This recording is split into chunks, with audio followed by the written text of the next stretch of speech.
அஸ்ஸலாமு அலைக்கும் வரஹ்மத்துல்லாஹி வபரகாத்துஹு. எல்லா புகழும் இறைவன் ஒருவனுக்கே.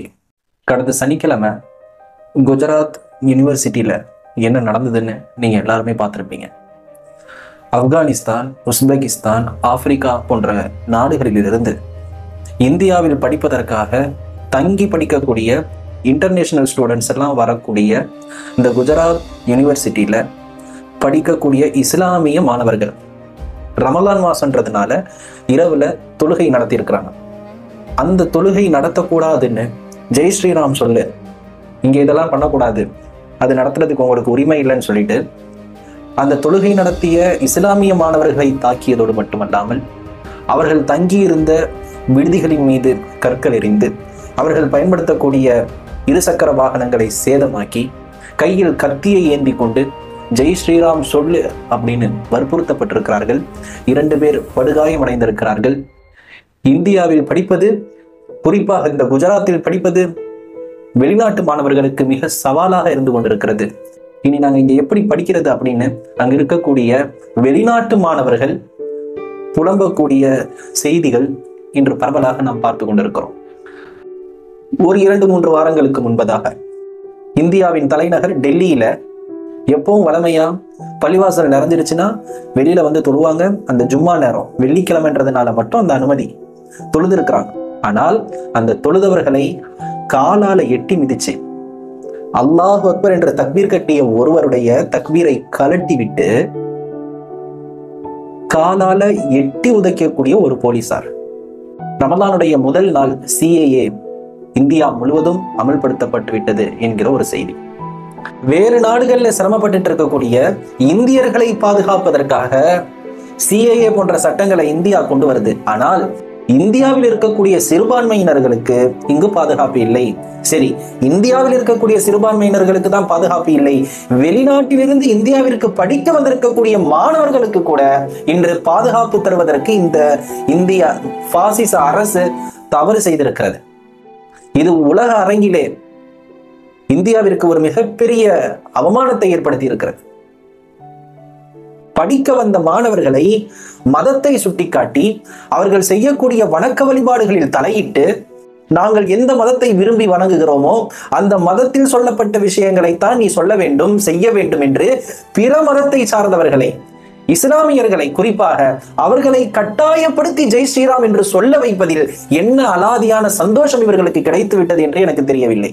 இந்த யூனிவர்சிட்டியினுடைய அந்த வளாகத்துல நின்றுகிட்டே ஜெய் ஸ்ரீராம்னு கத்துறாங்க. வேறொரு மதத்தை சார்ந்தவனை இழிவுபடுத்துவதற்காக பயன்படுத்தப்படக்கூடிய வார்த்தை தான் ஜெய் ஸ்ரீராமா? வேறொரு மதத்தை சார்ந்தவரை இழிவுபடுத்துவதற்காக, அசிங்கப்படுத்துவதற்காக சொல்லக்கூடிய கெட்ட வார்த்தையா ஜெய் ஸ்ரீராம்?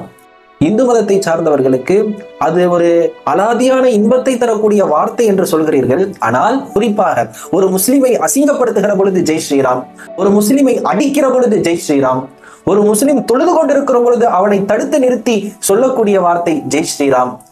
அதே குஜராத்தில் தான் இந்தியாவுடைய வேர்ல்டு கப் நடந்தது, இந்தியாவுக்கும் பாகிஸ்தானுக்கும். அப்போ பாகிஸ்தான் வீரர் அந்த ரிஸ்வான் என்றவர் அவுட் ஆகி போகும் பொழுது ஜெய் ஸ்ரீராம் என்று கத்துறீங்க. அப்போ அந்த ஜெய் ஸ்ரீராம்ன்ற வார்த்தைக்கு நீங்கள் கொடுத்திருக்கக்கூடிய மரியாதை என்ன தெரியுமா? இன்னும் ஒருத்தனை, வேறொரு மதத்தை பின்பற்றுபவனை அசிங்கமான வார்த்தையில் திட்டுகிறோம் என்று உங்கள் மதத்தில் புனிதமாக போற்றப்படக்கூடிய வார்த்தையை நீங்கள் கேவலப்படுத்தி கொண்டிருக்கிறீர்கள், அசிங்கப்படுத்தி கொண்டிருக்கிறீர்கள் என்றுதான் அது அர்த்தம். தெய்வத்திற்கு சொல்லக்கூடிய வார்த்தையை கோவில்களிலேயும் தனிப்பட்ட முறையிலேயும் அல்லது பல பேர் சேர்ந்து சந்தோஷமா எல்லாரும் சேர்ந்து கத்துக்கினாலும் பரவாயில்ல, ஏன்னா அதற்கு இந்தியாவிலே உரிமை உண்டு. ஆனால் ஜெய் ஸ்ரீராம் என்கிற சத்தம் எங்கே முழங்குகிறது தெரியுமா? அல்லாஹ் அக்பர் என்று சொல்லக்கூடிய ஒரு முஸ்லிம் இருக்கக்கூடிய இடத்திலே 1000 பேர் சேர்ந்து ஜெய் ஸ்ரீராம் சொல்கிறார்கள். ஒருவனை கேவலப்படுத்துவதற்கு ஜெய் ஸ்ரீராம் சொல்கிறார்கள் என்று சொன்னால் அது கெட்ட வார்த்தையாக நீங்கள் மாற்றிக் கொண்டிருக்கிறீர்கள். இந்த ஒற்றுமை, சகோதரத்துவம், வேற்றுமையில் ஒற்றுமை காண்பது, சமத்துவம், எல்லாம் இன்று குழி தோண்டி புதைக்கப்பட்டு கொண்டிருக்கிறது.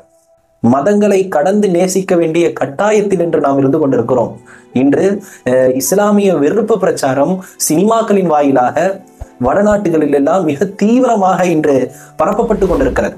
மதங்களை தாண்டி ஒருவன் ஒரு கடவுளை வணங்குகிற பொழுது அவன் எந்த கொள்கையில் இருக்கிறானோ சரி, அந்த கொள்கையில் அவன் யாரை இறைவனாக நினைத்து வணங்குகிறானோ அவனை தடுப்பதற்கும் அவனை வெறுப்பதற்கும் அவனை தீவிரவாதியாக சித்தரிப்பதற்கும் இங்கு யாருக்குமே உரிமை இல்லை என்கிற சட்டம் மிக வலுவாக இங்கு பதியப்பட வேண்டும். மதத்திற்கு எதிராக பொய் பிரச்சாரம் செய்யக்கூடிய, மத அரசியலை முன்வைத்து அரசியல் செய்யக்கூடிய அரசியல் கலிசடைகள் ஒட்டுமொத்த இந்திய அரசியலிலிருந்து அவர்கள் கலட்டி தூக்கி எறியப்பட வேண்டியவர்கள். மதங்களை முன்வைத்து நாம் எடுக்கக்கூடிய ஒவ்வொரு ஸ்டெப்பும் நம்முடைய இந்தியாவிற்கு மிகப்பெரிய பெரும் ஆபத்தாக போய் முடிகிறது. மனிதர்களை மனிதராக மதிக்கக்கூடிய நல்ல ஆட்சியாளர்கள் இங்கு தேவைப்படுகிறார்கள். திருக்குரானுடைய ஒரு வசனத்திலே ஷைத்தான் யார் என்று அல்லாஹ் திருக்குரானிலே சொல்லுவான், இன்னமா யுரீது ஷைத்தானு ஐயூகிய பைனகுமுல் அதாவத வல் பக்தா. ஷைத்தானுடைய நோக்கம் என்ன தெரியுமா? ஷைத்தானுக்கு எது மிக பிடித்தமான விஷயம் தெரியுமா? உங்களுக்கு மத்தியிலே, மனிதர்களுக்கு மத்தியிலே பகைமையையும் குரோதத்தையும் கோபத்தையும் ஏற்படுத்துவதுதான். ஒரு 2 பேர் சண்டை போட்டு முட்டிக்கிட்டு போனா அது ஷைத்தானுக்கு மிக விருப்பமானது. மத கலவரத்தை உண்டு பண்ணி அவர்களை சண்டையிட வைத்து அதை பார்த்து குளிர்காயக்கூடிய அரசியல் தலைவர்களை நாம் ஏன் இனம் காணாமல் இருந்து கொண்டிருக்கிறோம்? இந்தியாவினுடைய தேர்தல் களத்தை சந்திக்க இருக்கிறோம். மக்களை மக்களாக வாழ்வதற்கு, மனித நேயத்துடன் வாழ்வதற்கு எந்த அரசியல் தலைவர்கள் தேவைப்படுவார்களோ அப்படிப்பட்ட மனித நேயத்துடன் கூடிய அரசியல் தலைவர்களை தேர்ந்தெடுக்கக்கூடிய கட்டாய பொறுப்பில் நாம் இருந்து கொண்டிருக்கிறோம். அந்த பொறுப்பை உணர்ந்து ஒவ்வொருவரும் வாக்களியுங்கள். இந்த எல்லா மத கலவரங்களுக்கும் முற்றுப்புள்ளி வையுங்கள். மனித நேயம்தான் இந்தியாவினுடைய சக்தி. சமத்துவமும் வேற்றுமையில் ஒற்றுமை காண்பதும், மதங்களை தாண்டி மனிதனை மனிதனாக பார்த்து நேசிக்கக்கூடிய நன்மக்களாக நாம் இருக்க வேண்டும். அப்படிப்பட்ட நம்மை வழிநடத்தக்கூடிய அரசியல் தலைவர்கள் பொறுப்பில் அமர்த்தப்பட வேண்டும். ஆகவே மதங்களை தாண்டி மனித நேயத்துடன் சிந்தியுங்கள், செயல்படுங்கள்.